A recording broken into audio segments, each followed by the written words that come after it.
ज्येष्ठ नागरिकांना त्यांचे अधिकार आणि न्याय मिळवून देण्यासाठी सुप्रियाताई सुळे कायम अग्रेसर असतात. असाच एक महत्त्वाचा प्रश्न म्हणजे EPS 95 पेन्शन योजना. EPS पेन्शन धारकांचा विषय ताईंनी संसदेत कटाक्षाने उपस्थित केलाय. एम्प्लॉयज पेंशन स्कीम है 1995 की. इसमें बहुत सारे ऐसे ज्येष्ठ नागरिक हैं जिन्होंने जब वो नौकरी में थे तब प्रोविडेंट फंड का पैसा, जिनकी मेहनत का पैसा है, वो प्रोविडेंट फंड से एक विश्वास के नाते से उन्होंने प्रोविडेंट फंड बनाया था.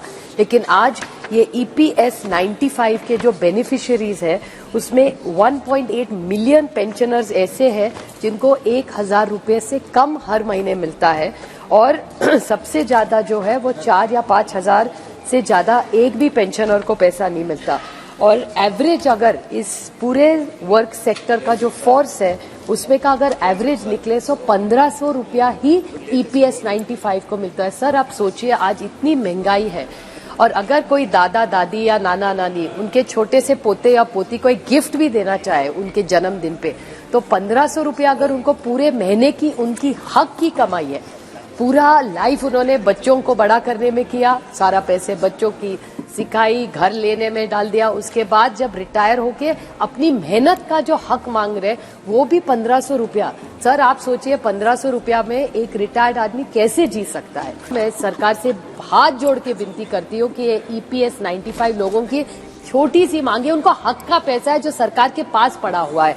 उनकी 3 ही मांगे है कि ये पूरा कैलकुलेशन ढंग से करे. पॉइंट नंबर 1, जो स्पाउस होती है, बीवी होती है अगर या हस्बैंड भी होते हैं, अगर दोनों में से एक पहले चले जाए तो उनका हक का पैसा उनको ठीक से मिलना चाहिए.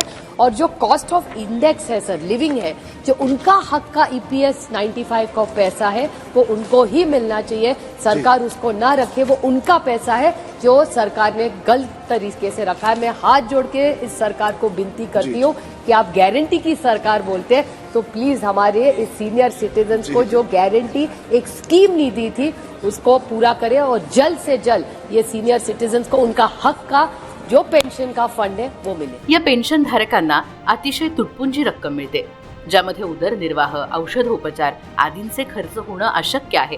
या कर्मचाऱ्यांनी आयुष्यभर मेहनत करून कमावलेला पैसा EPS योजनेमध्ये गुंतवलाय, पण यातून त्यांना मिळणारा परतावा अतिशय कमी आहे आणि त्यांच्या गरजांना अनुकूल असा मुळीच नाहीये. यासाठी हे कर्मचारी शासनाकडे गेल्या काही वर्षांपासून सतत पाठपुरावा करतात. विद्यमान सत्ताधाऱ्यांनी त्यांना यापूर्वी या योजनेचा फेरविचार करून सन्मानजनक पेन्शनची तरतूद करण्याचं आश्वासन दिलं होतं, पण सत्तेवर आल्यावर त्यांनी या निवृत्त कर्मचाऱ्यांकडे सपशेल दुर्लक्ष केलं. पण सुप्रियाताईंनी हा विषय समजावून घेऊन त्याचा पाठपुरावा करण्याचा निर्णय घेतला.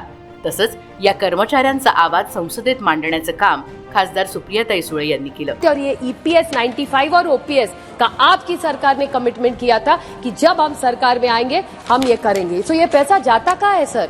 ये आप ही के पास तो आता है सरकार में. हेमा जी तो लेके गई थी प्राइम मिनिस्टर जी को मिलने, आगे क्या हुआ फिर? Where is this money? It is there hard earn money. एक विश्वास के साथ आपकी सरकार को दिया था. ये EPS 95 और OPS के पैसे का क्या हुआ? ये पेंशन के पैसे सर, सरकार के पैसे नहीं है ये. आदरणीय सुप्रियाताई सुळे, तुम्ही लोकसभेचे दिनांक 11/12/23 रोज EPS 95 पेन्शन धारकाचे प्रश्न अत्यंत प्रभावीपणे सविस्तर मांडले व शून्य काळात मोदी सरकारचे सेवानिवृत्त कर्मचारी प्रश्नावर लक्ष वेधले. प्रथम तुमचे अभिनंदन करणे आमचे कर्तव्य समजतो आणि अभिनंदन करतो. अभिनंदन, हार्दिक अभिनंदन. या कर्मचाऱ्यांना सन्मानजनक पेन्शन मिळवून देण्याचं काम ताई नक्कीच करतील हा विश्वास आहे.